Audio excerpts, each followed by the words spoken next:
खूप स्वागत। आज आपण अळूचं फतफतं कसं बनवायचं ते बघणार आहे। आज आपण शेंगदाणे घालून अळूचं फतफतं बनवणार आहे। आता पावसाळ्याचा सीजन आलाय तर मार्केटमध्ये भरपूर प्रमाणात अळू येते, त्याची पातळ भाजी म्हणजेच अळूचं फतफतं ते आज आपण बनवणार आहे। चला तर मग अळूचं फतफतं बनवायला घेऊया। पण त्याच्या आधी तुम्ही माझ्या चॅनल नवीन असाल, अजून माझ्या चॅनल लाईक शेअर सबस्क्राइब केलं नसाल तर खाली लाईक शेअर सबस्क्राइबचं बटन आहे ते क्लिक करा, त्याच्यावर बेल आयकॉनचं बटन आहे ते क्लिक करा, म्हणजे याच्या पुढचे जे नवनवीन व्हिडिओ येतील त्याचे नोटिफिकेशन सर्वात आधी तुम्हाला येत जाईल। अळूची भाजी बनवायला मी हे 2 अळूच्या जुड्या घेतल्या, एकामध्ये 6 पानं आहेत, अशा 2 जुड्या घेतल्या। एकदम छान अशी कोवळी पानं भेटलीत मला आज। त्याचा आपण दांडे कापून घ्यायचे सर्व अळूच्या पानांचे। अशा छान ह्या जुड्या बांधून ठेवलेल्या असतात, त्याचे आपण दोरे काढून घेऊया सर्व। सर्व अळूच्या पानांचे दांडे काढून घेते मी। हे पानं स्वच्छ धुवून घेणार आहे देठ काढून। पानं सर्व मी कढईमध्ये भिजत घालते। सर्व पानं मी पाण्यात भिजत ठेवले, थोडा आपल्याला हे स्वच्छ धुवून घ्यायचे 2 ते 3 वेळा। पानं सर्व अशी खोलून स्वच्छ धुवून घ्यायचे। अळूच्या पानावर पाणी अजिबात टिकत नाही, असं आपण पाणी टाकलं की ते खाली जातं। स्वच्छ नाळाखाली धुवायचे त्यांना। तर ही पानं स्वच्छ धुवून घेते।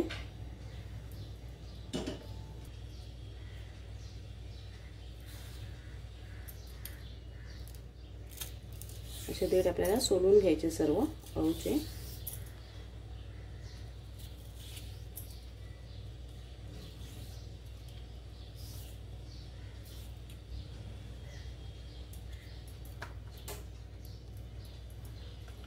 जाड साईडने केलं, खालचा जो देठ असतो त्या साईडने असं साल काढलं थोडंसं कापून की लगेच सहज निघतं।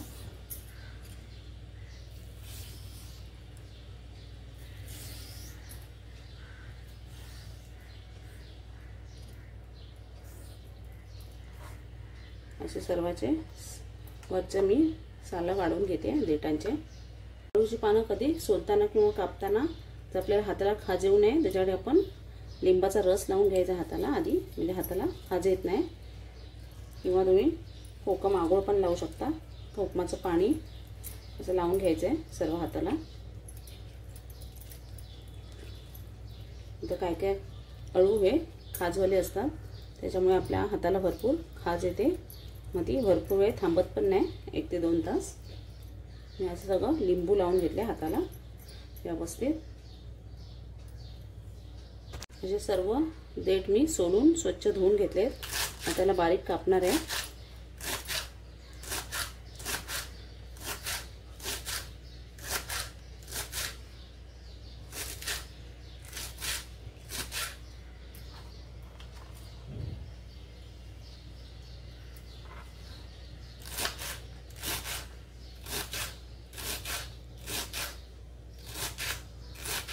हाताला तुमच्या अळूने खाज येत असेल तर तुम्ही हँड ग्लोव्ज घालून पण कापू शकता अळू। माझ्या हाताला खूप खाज येते म्हणून मी लिंबाचं पाणी किंवा कोकम आगळ लावते अळू कापताना कधी पण।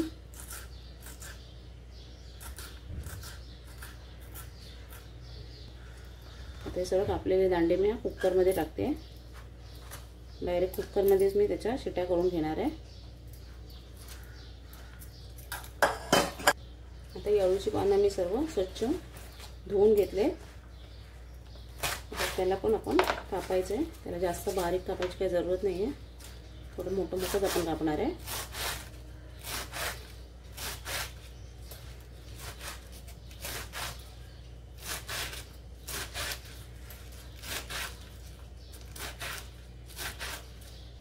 सर्व पानं पण आपल्याला कुकरमध्ये टाकायचे आहेत।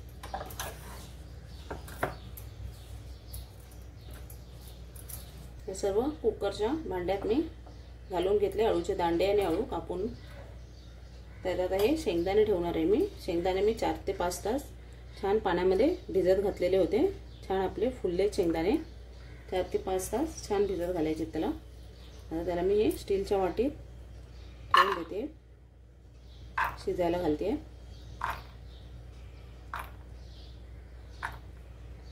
अळूमध्येच मी टाकत नाही, कारण नंतर आपल्याला अळू शिजल्यावर थोडं स्मॅश करायचं आहे, म्हणून मी वाटीत वेगळा ठेवते. त्याला आपल्याला 3 ते 4 शिट्ट्या चांगल्या करून घ्यायच्या, म्हणजे शेंगदाणे पण आपले छान शिजतील. 4 शिट्ट्या करून घेणार आहे मी. 3 शिट्ट्या करून घेतल्या आहेत मी आणि काढून घेतल्या आहे दुसऱ्या वाडग्यामध्ये. त्याला चांगलं स्मॅश करून घेते.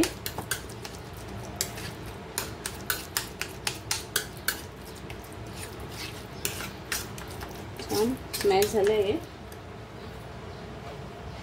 याच्यामध्ये आता हे शिजलेले शेंगदाणे पण टाकूया आणि मिक्स करून घेऊया.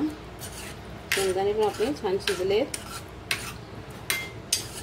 भाजी जेव्हा आपण शिजवतो तेव्हा त्यात अर्धी वाटी पाणी टाकायचं आहे. ते मी पाणी टाकताना तुम्हाला दाखवलं नव्हतं, नाही तर भाजी खाली करपू शकते. हे सर्व मिक्स केलं आहे मी. आता गुळाचा खडा घेतला आहे मी एक मोठा, तो टाकते त्याच्यात.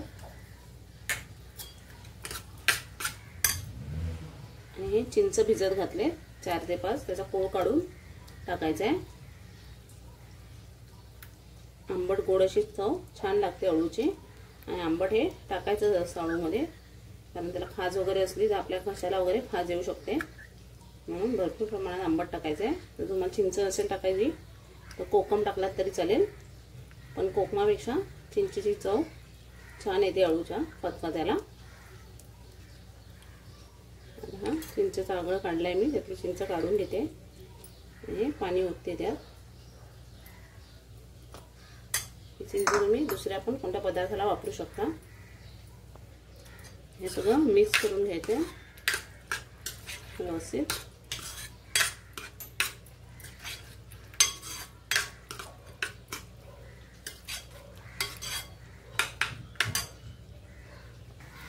आता आपण गॅसवर परत हे अळू गरम करायला ठेवले. त्याच्यावर आपण तडका देणार आहे.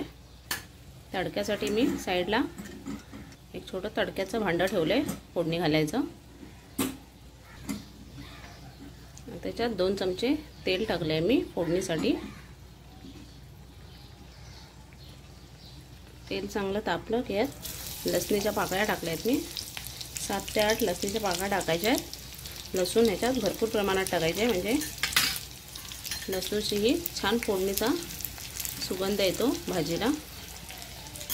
लसूण थोडी लाल व्हायला द्यायची. लसूण लाल झाली चांगली की गॅसची फ्लेम आपल्याला बंद करून टाकायचं आहे, कारण आपलं तेल छान तापलेलं आहे. ते 7 ते 8 पानं टाकलेत. त्याच्यावरच आपल्याला हे लाल तिखट टाकायचं आहे 1 चमचा. एकणी जरा टाकलाय मी. गरम मसाला आहे हा अर्धा चमचा. आणि एकदम पाव चमचा हळद टाकली आहे.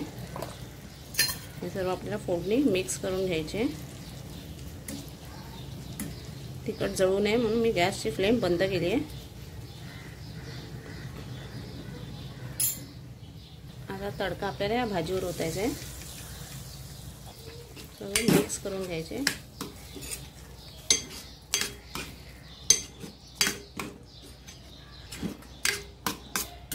सर्व मिक्स करून घ्यायचं व्यवस्थित. थोडी घट्ट झाली आपल्या अळू.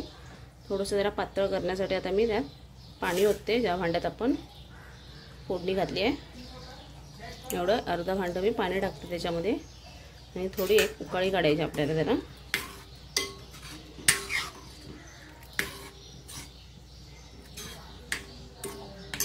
मीठ टाकते अर्धा चमचा चवीनुसार. मीठ टाकून मिक्स करून घ्यायचं आहे.